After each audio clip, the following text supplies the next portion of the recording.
Welcome back, guys. Wanted to talk about the 2023 season racing. It was our first year racing at all. I had a blast doing it. We decided to build this truck here just to experience something different. I'd never built a race truck, been fast in the dirt all my life, but want to do something different. Building the turbochargers for all you guys. I mean, we do all sorts of stuff, but I haven't ever really got out there and tried to go fast like many of you guys are. So figured we'd give it a shot, see what this series was about, the camaraderie of it, just getting out and seeing how much we enjoy it and how much other people may or may not enjoy it, and if it's something worth doing. And absolutely it is. And that's why I wanted to talk to you guys today about it, and just some highlights of the season, kind of what we did, what newcomers can expect. I've been doing it for exactly one season, and I feel nearly seasoned, which is odd to say. I'm not.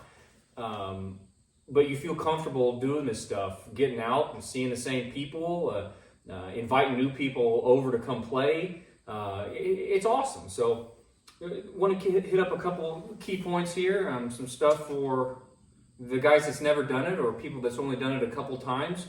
Try to get guys interested in coming playing around. The main purpose of this video is to advocate for the sport. We need to be able to put butts in the seats to continue to have an ODSS series. You can't just have guys in trucks that come out and race their trucks and be done. You've got to have people that are walking through the vendors area, buying products, eating ice cream, getting sandwiches, entry tickets, just general tickets to get into the events.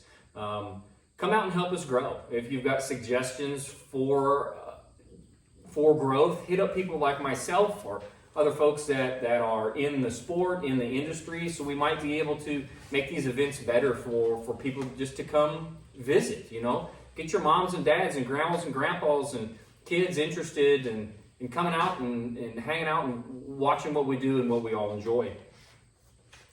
What we set out to do this year as GT Performance Turbochargers with Barney was, this is our very first time ever doing this. I had no idea what to expect. My goal was, and I think everybody should have goals, not only for, you know, your business or your truck, your work, your life. Have goals. Set goals when you decide to do something. Go hit those goals.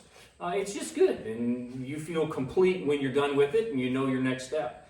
But our goals this year for 2023 was to hit every single race in the series, in the Outlaw Diesel Super Series. I wanted to hit every race that they put on.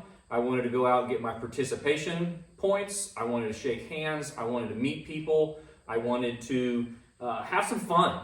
Go out, have some fun. We find ourselves working 18 hours a day, eating one meal, feeling like crap, just running ourselves to death running the business. And it's nice to be able to just go stretch your legs and have some fun every once in a while. So that was a key point. Have some fun. Wanted to go out and not break. This truck went out its very first time at the end of 2022. It's 5 passes, test passes. We broke 2 axles. We repaired that, upgraded some stuff over the winter, and went straight into it. So we were running 770 only. Didn't want to do anything really with ET.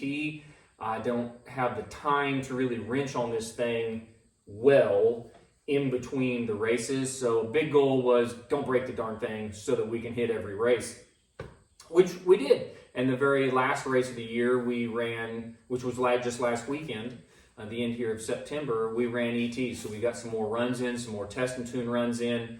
So we let it loose on the last event just to do some more playing and some test and tune. The other thing was to figure out if we wanted to continue to go faster and keep playing this game. Come to find out that this is addicting just like anything else that you find fun. This is very fun for us. I enjoy this very much. Building the truck, learning. I like learning. Don't ever be the smartest person in the room. You're in the wrong room. Get out, learn something, enjoy what you're putting together. And I really did. I enjoyed this season. we are going to continue to do this, make the truck faster, make it more consistent. So definitely figured that out with this year. Some stuff that will scare people away from racing is the cost to build a truck. As I'm telling you right now, this truck I bought for $2,200. It was an actual wreck that we straightened in the backyard with a tractor and a tree. You don't have to spend a bunch of money to get on the track. Your $1,500 clapped out 1989 IDI Ford that barely runs on the road is a race truck. Come out and run that thing in ET. And if you're consistent in ET and you nail your dial in, heck, you might win the class in the slowest thing out there. And that goes all the way up to your $200,000 plus Pro Mod truck that's running ridiculous numbers that the vast majority of us won't ever be able to afford. Most guys are out here ripping around in their peppy street trucks. The trucks that are their garage princesses that they've had for 15 years. It was their high school truck and it's turned into more of a toy. But they already own the thing, and it might not be the fastest thing on the road, but it's theirs. And come out and figure out what class that thing runs in. Come out and play. You don't have to spend a fortune to come out and play. Entry fees cost $40 or so. Come out, spend $40, buy some lunch, watch some guys race, shake some hands. Just enjoy your afternoon at the racetrack in your race truck. You don't have to be the fastest guy out there, especially in ET. You got to be the most consistent guy out there. To get started with a race truck, I decided I wanted to do the two-wheel drive because I'm habitually hard-headed and let's be different, right? That is a tough life choice.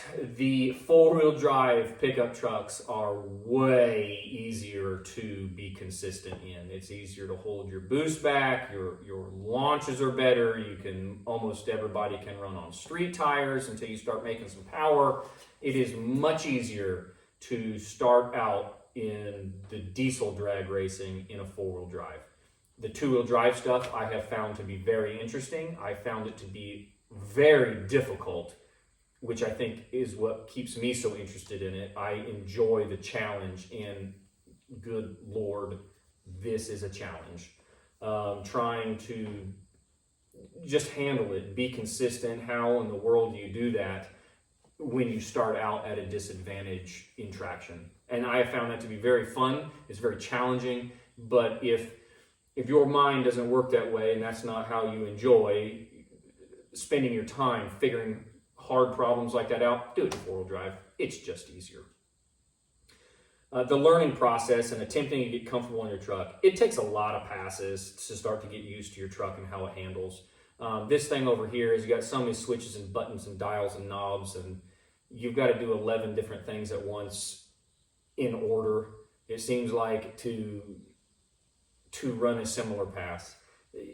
Everybody's truck is going to be different. Everybody is going to struggle a little bit getting used to your truck, how it runs, how much boost to launch at, what size tires, all this stuff. Get out, screw around a little bit in your truck so you can get used to your truck. If it's your very first time and you think you're going to look like a goon, you might look like a goon. It's all right. We're supporting you. We want you out there with us. We want you out there learning. Spending some time with your truck, spending some time with your friends and family, enjoying yourself. It doesn't matter. Come out and play. Learn your pickup truck. A really wonderful thing about the ODSS is the class structures. I really struggle sometimes explaining some of my dissatisfaction with the performance world, and it's not just diesels, it's everything. Pulling rules for the diesel work stock was destroyed years ago when they turned it into 2.5. There's, I'm sure, administration that will argue that it had to happen. That's fine, I don't care.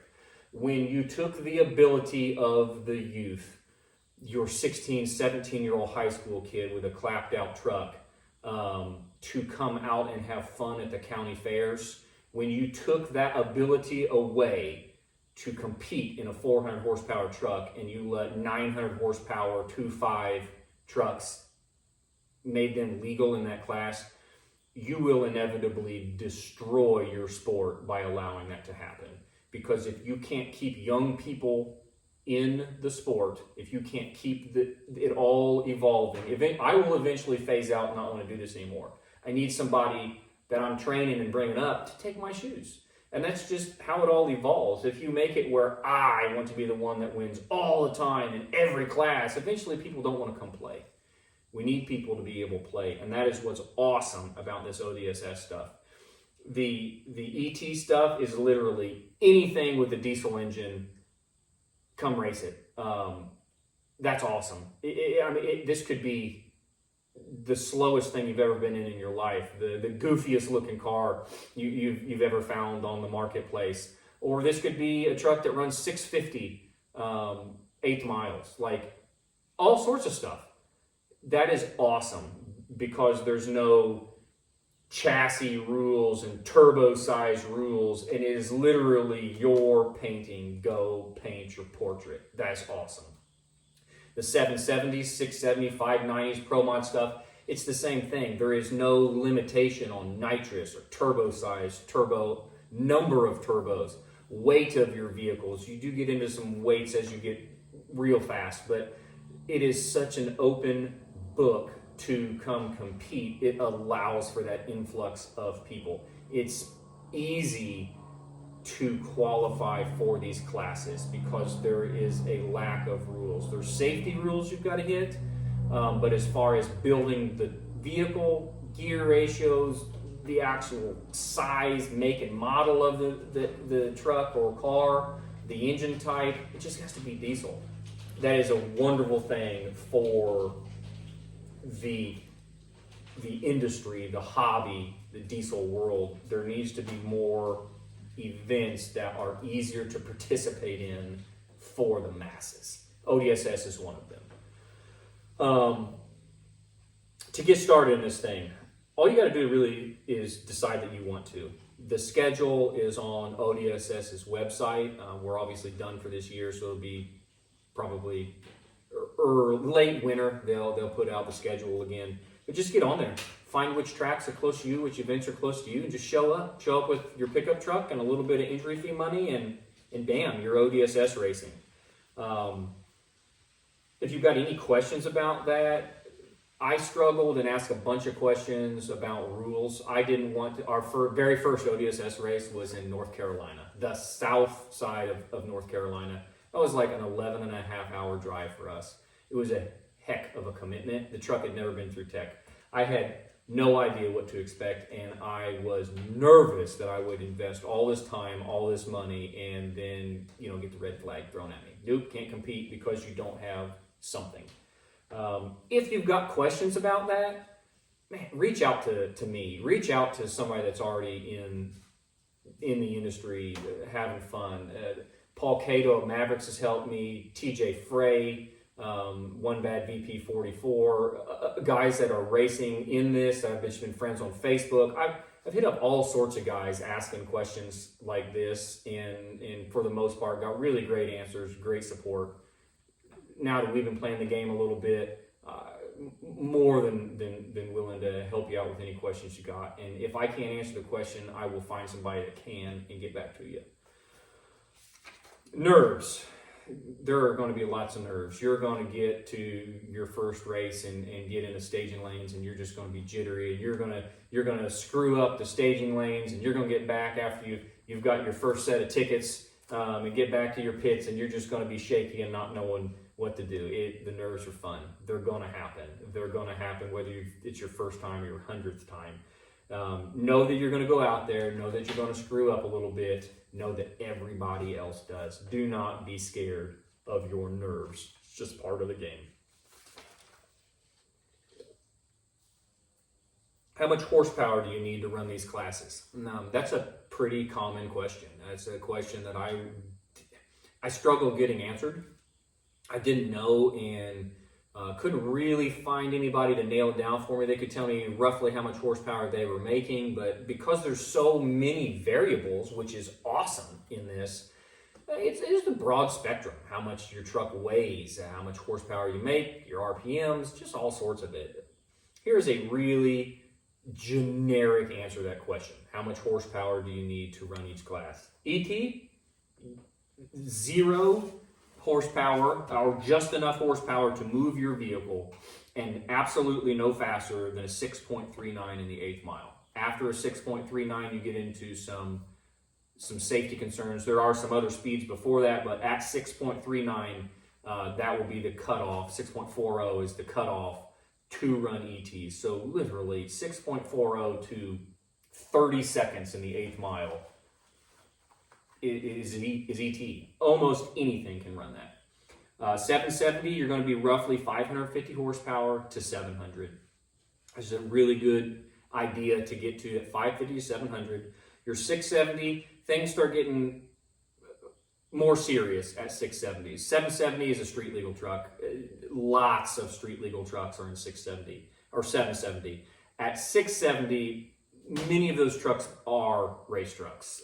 They may well be street legal still, but you're definitely not entry level race truck when you get to that point. And you're in the 800 to 1,000 horsepower mark.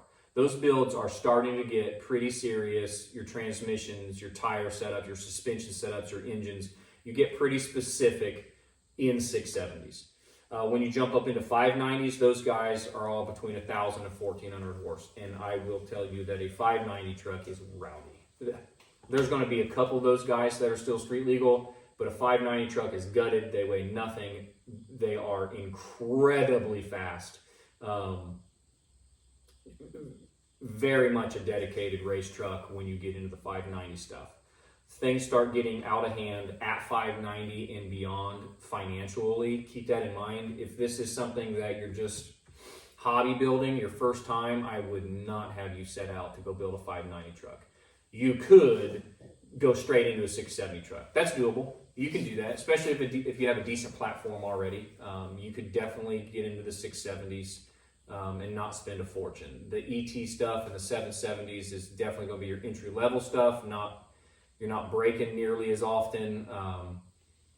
Something there to consider. When you get over the 590, your pro mods, your dragsters, most of those guys have got more money and time invested in that than any normal human would want to ever invest. Now those guys, hats off to them, because that stuff is just awesome to watch run down the track. That stuff is just pure violence when they hit the bulbs, and it is cool.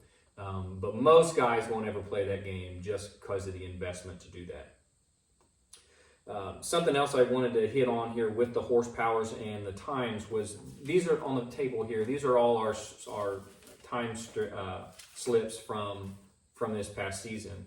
And just kind of an idea of some of these important numbers. You got your reaction time, you got your 60 foot, your 330 mark, which is half of an 8th mile. Your 330 is a 16th of a mile, and then you have your 8th mile time. To run your 770s, most guys are running right around 90 miles an hour in the 8th. Most of those guys are going to be clicking off around again, this is a BS number. You're going to be around a 1.7 60 foot time. In the 770s, maybe a touch slower than that, but that's where most guys are going to be. The guys that are ripping really good are cutting very good lights. Something that is a 0.0 something is where you should be trying to get your 60 foot times. Dingbat like me in a 2-wheel drive that's foot braking, a good reaction time for me is a 0.3 something, which is horrid. We're going to fix that, but reaction times absolutely matter, as we'll discuss here in just a minute. 60 foot times, 60 foot times, no, that's what we were just on, 60 foot times, being around the 1.7s. That's something that you can do with like a draggy. You can purchase a draggy on Amazon or eBay or something, and it's a little satellite thing you put in your car with your truck. It's awesome in a 4-wheel drive. This truck that's just out of picture here would be great to do something like that. This truck is worthless on the street. That draggy is a drag strip on your phone. It does lots of things and is pretty accurate. This truck, you can't stage it on the street. It just do a burnout and you do nothing. But a 4-wheel drive, you can go test and tune in a safe spot, not at the drag strip, and get really good 60-foot times or 330 times your eighth mile if you have enough safe area to run that, and you can start getting your truck consistent. So these numbers matter, and they start mattering more when you get more serious about it. So 770 guys run about 90 mile an hour in the eighth. 670 guys are running mid 10 somethings, 105s, 106s. Your 590 guys are most of those guys are in the high teens, 118, 119, and then it just gets absurd after that. But your times do matter, and even in a slow race truck, a 770 truck, 90 miles an hour in an eighth a mile is roughly 3 telephone poles. So if you're out on a country road, look out 3 telephone poles in front of you. That is roughly an eighth of a mile. That's really fast in a 5,500 pound pickup truck, and that is a slow race truck. So it's exhilarating. It's fun getting out there, and when you start getting over that 100 mile an hour mark in the eighth mile, like your 60-foot time is slamming your eyeballs in the back of the head. It's a blast. Staging and reaction times. I've already talked about how I'm no good at reaction times right now. I hope to get that resolved, trans brake and whatnot in this truck, where I'm just trying to do less things with the truck itself going forward. Be fast on the tree. That tree matters. You can't have a 0.3 something reaction time and ever expect to win in a bracket race, because that time is added to you. So long as you don't break out. You could run a perfect 7.70, but how on this ticket here, my 0.362, that makes you a lot slower than a guy that run a perfect tree in a 780. Even though you ran a perfect 770 with a horrid reaction time, that 780 with a perfect reaction time, he won the race and you're on the trailer. Your reaction time matters. Get good at your reaction time.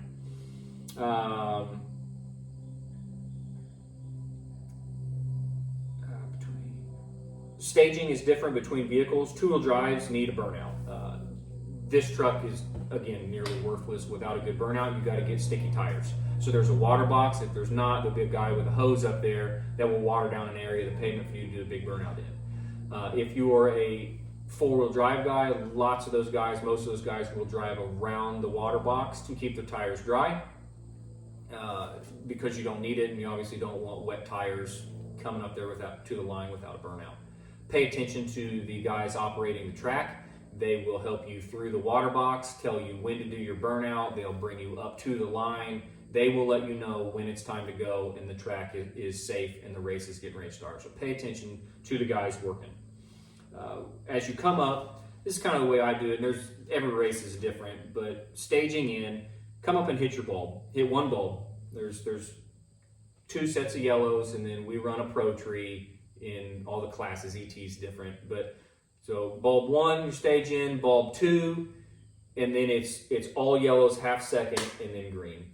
I will stage in and hit my bulb, start to spool the truck up, let the other lane hit their bulb. I will come in and double bulb in and get the boost ready to go. The truck is ready to go. Hopefully the guy beside you is not trying to burn you down because you're getting your transmission hot while you're waiting. Wait for his double bulb, and then you're going to get the half second of yellow, go.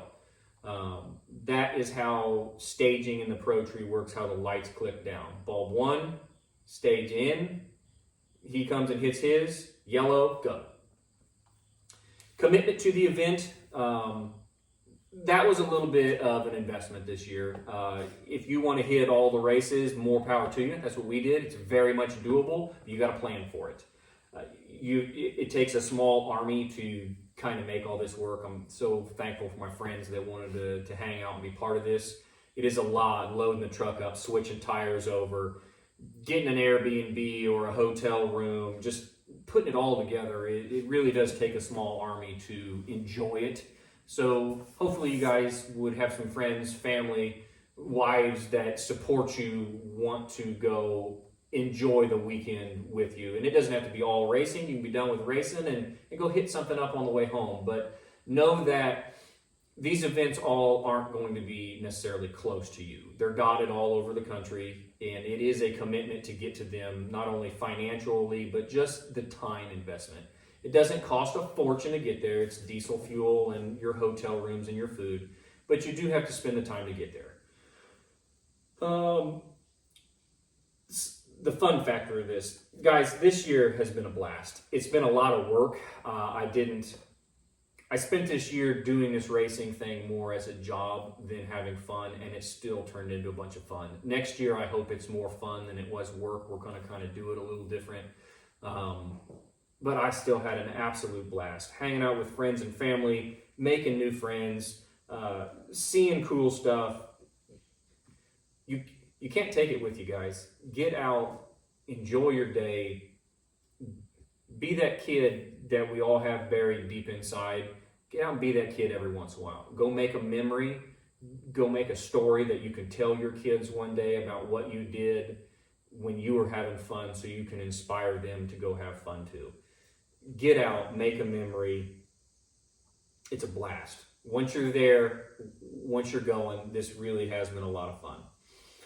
I strongly advise some of these things right here, all these things right here.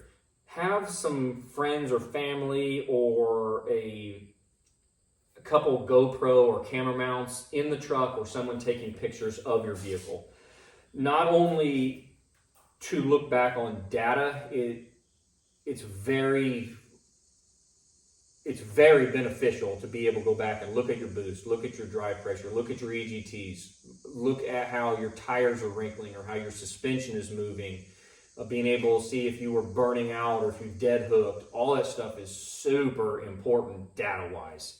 And if you're not really worried about data, it's really fun just to be able to go back and look at your videos, the progression of day 1 versus day 100. It's just, have somebody to take videos with you or for you, some pictures. It goes back to making those memories and having a good time, and then being able to continue to set your vehicle up. Number 2, bring sunscreen. You got to have some sunscreen. You're going to burn yourself, especially if you got some ginger friends or a hard-headed brother that thinks that he should just burn bad once and that's his initial suntan for the year. Bring some suntan lotion, even if somebody said that they brought some. And number 3, for the love of everything that's good, bring a pop-up tent. One of those nice, easy to put up tents. We had a 12 by 12 this year that I borrowed from my parents. Probably going to have one, something of that size, built for the shop this winter. Probably put 3 sides on it. You're out at the track all day long. And every race this year, except last weekend at Wagler's, was brutally hot and rained somehow or another throughout the event. And when I mean brutally hot, I mean like heat stroke hot. Bring a tent, bring a fan, bring a generator, bring something to cool down with and be able to get your people and yourself out of the direct sunshine. It's mandatory, because these are held at very hot times of the year, and oftentimes we were fighting rain as well. So make sure you bring some type of a tent, a way to get yourself out of the elements when you're not actually racing. Bring lunches of water, hydrate yourself. It's hot in these trucks, it's hot in the stands. Stay hydrated. In closing, if you enjoy your truck, come give this a shot. If you enjoy the diesel stuff and blowing smoke and rolling coal, or the other side of it, like I tried to be, being efficient and using every cc of fuel and extracting all the horsepower I can, come do it. We're both like-minded. We're still out here enjoying diesel-powered vehicles, even if we're on different spectrums of what we're trying to do or how we're trying to enjoy it. If you enjoy your truck, come give it a shot. The West Coast has fired up the NHRDA again, which is essentially ODSS, but Mississippi over on the west side. So there's other options for guys in different areas of the country to go play in. You don't have to be part of the ODSS. The ODSS and NHRDA had a world final deal in Texas this year. I really hope that continues to be a deal where we can come battle each other at the end of the year. I don't know how that's going to evolve, but I really like the idea that East Coast, West Coast, that just kind of sounds fun. Come out and make some new acquaintances. Come shake some hands, say hey, buy some t-shirts, come look at our trucks. Most everybody's willing to take some time and talk. It's chaotic racing, the weekend's racing, but if we got a little bit of time, be patient with us, but come ask us some questions. I'll let you sit in the truck, push the buttons, fiddle around, see what it's like to sit in the thing. I don't care. I want people involved in what I enjoy so much. And if sitting in my truck does that for you, and you can, be like, man, I want to make one just like this, come find me and come sit in this thing. More willing to help get you guys interested and showing you guys what not only we can do, but what you can do with your ride. And always remember, if you get frustrated, this is probably the most important part of this, at least for our little group. When we get frustrated or get knocked out, have some fun. The first person to get knocked out of the races is the first person to the cooler, and the first person to start getting in the stands and rooting on all the guys that they've been with all year, your buddies, your competitors. It's okay to get knocked out first. Go get you a beverage and go support the guys that you're out there with. Thanks for giving me a listen today, guys. I hope that was informative about the ODSS, kind of getting the basic put your truck together kind of thing, but come out and play. If you enjoy this stuff, come play with us. See you.